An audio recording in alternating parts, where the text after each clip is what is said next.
일간 청와대의 대국민 개헌 PT가 실시됩니다. 연사는 조국 민정수석입니다. 오늘은 그 첫 번째로 전문과 기본권에 대해 설명했습니다. 핵심은 민주화 운동의 헌법 전문 명시와 기본권 강화, 직접 민주주의 확대입니다. 먼저 헌법 전문에 추가된 내용부터 들어보시죠.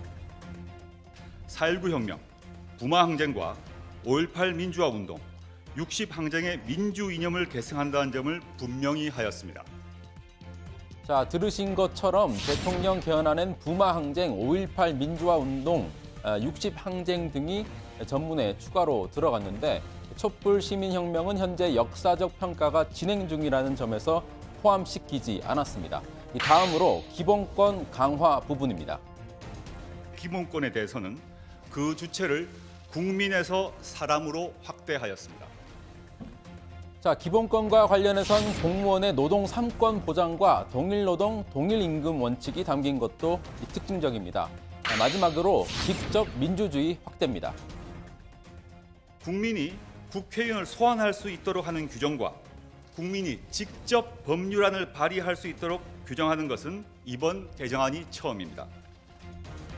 기존 헌법에서 삭제된 조항도 있습니다. 특히 검사의 영장 청구권 조항을 삭제하기로 했는데 이 부분에 대해선 자유한국당이 오히려 사법개혁을 방해한다면서 크게 반발하고 있습니다. 자, 우선 간략하게만 말씀드렸는데 보셨던 것처럼 좀 복잡합니다. 대통령 개헌안에 대한 상세한 설명은 자리로 돌아가서 이어가겠고요. 문제는 과연 이 개헌안이 국회를 통과할 수 있느냐 하는 부분이겠죠. 자, 어제도 제가 말씀을 드렸지만 현재 개헌과 관련해선 민주당과 야4당의 대결 구도가 굳어지고 있습니다. 주요 쟁점별로 하나씩 따져보죠. 자, 먼저 대통령의 개헌안 발의에 대한 입장입니다. 야4당은 모두 반대하는 입장이죠. 특히 자유한국당은 대통령 개헌안 표결 처리를 전면 보이콧하겠다는 입장을 내놨습니다.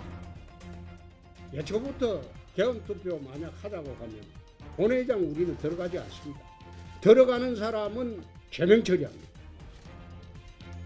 하지만 여당은 대통령의 높은 지지율에 기대를 걸고 있습니다. 결국 여론의 압박이 커지면 야당도 대통령 개헌안의 논의를 할 수밖에 없다는 판단입니다.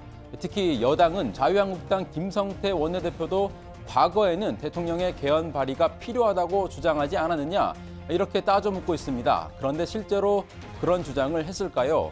팩트체크를 한번 해보죠. 제가 해당 영상을 한번 찾아봤습니다. 헌법 128조 1항은 대통령의 헌법 개정 발의 권한을 명시하고 있습니다. 역대 사례를 보더라도 정권의 의지가 없으면 개헌은 요원합니다. 여야 정치권에만 의지해서도 안 됩니다. 정부가 나서야 합니다.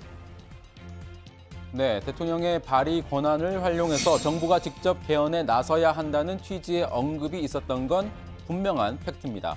하지만 자유한국당은 과거 김성태 원내대표의 발언에 대해 이렇게 해명합니다.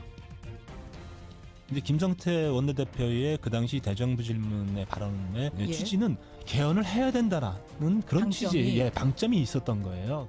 정치의 여러 가지 지형이 바뀌었는데 과거를 그대로 이제 현재의 잣대로다가 해석을 하려다 보니까 저는 굉장히 잘못 얘기하고 있는 거다라는 생각이 들고요.